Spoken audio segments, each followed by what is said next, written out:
In today's lesson, I'm going to show you how to make part 4 of the toy train, the hitch peg. All right, so let's get going. I have my thing here. As I've done in the past, I am actually going to open a canvas so you can see where I'm going to get all these numbers from. So I'm going to go Insert Canvas, and I have a hitch peg. I'm going to open that up. I'm going to put it right here, and I'm going to kind of stretch it a little bit bigger so I can see what's going on. And I'm going to kind of move it up and out of my way here. Okay. This is something you don't have to do. You probably have a handout from your instructor, or you might have a split screen with this stuff on it.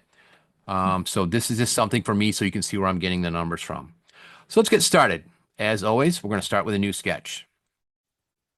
Now, if I zoom in, I'm going to see, oh, I have a bunch of things, but as this is a round object, again, I'm going to think, oh, I need to revolve this piece. So I'm only going to make this half right here. So the first thing is I'm going to start off with a line. I'm going to bring a line from my origin straight up. It's always best to start from your origin.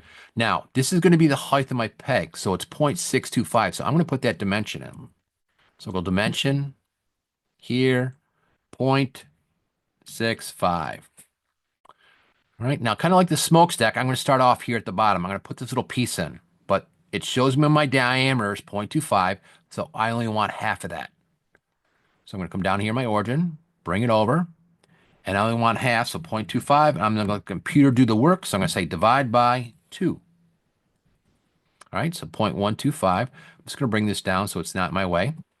Next, I'm going to come up here. So I've come over to this point right here. I'm going to come up 0.5. So let's make another line. We'll start here. We'll come straight up 0.5. There we go. Now, if you notice on this one, I have something called SR. That's a special radius. So I'm going to show you how to put that in. But first, we're going to finish up a little piece right here. All right, and that is kind of from this number right here, 0.4. That's showing me all the way out the edge. So from my center line over to this edge, it's going to actually be half that again, 0.2. So I'm going to make a line. I'm going to bring it from here over. I don't care what the dimension is at offhand, because now I'm going to go back and dimension from this endpoint to my center line. That's going to be my 0.4 divided by 2. There we go. I'm going to put one other line in to kind of help me because I noticed that this does not have a dimple in it. So I'm going to put one other line in. I'm going to go from the top of this line straight over. Now I want to make sure that these are at 90 degrees, that these two lines are perpendicular. Okay, you need to make sure those are two perpendicular. So the next thing is I'm going to put a little arc in here. So I'm going to go create arc, and I'm going to grab 3-point arc. I'm going to start right here at the top. I'm going to come down to this point, and I'm just going to put this little tiny arc in. Now, if you notice very carefully, if I can zoom in, right up at this corner right here, if I get to a certain point, you're going to see the tangent symbol pop up. But I'm not going to put that in. I'm just going to bring a little arc in like this. What I am going to do now is I'm going to go up to my tangent, and I'm going to click on that arc, and I'm going to click on that little line that I put in, and make sure they're a little tangent. So there's that tangent symbol. That's what I want to see. Okay. Now, to double check, if I go back and look, this has a special radius. It's 0.208. So let's see what happens now when I come down here and dimension that arc. What do I get?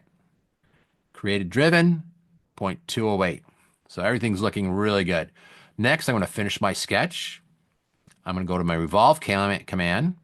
I'm going to select my center point right here, and then I'm going to hit OK. I'm going to come down here. I'm just going to I'm going to suppress my canvas, and we'll go to our home view. And there you can see I have my hitch peg. Hope you enjoyed this video. If you did, hit that like button.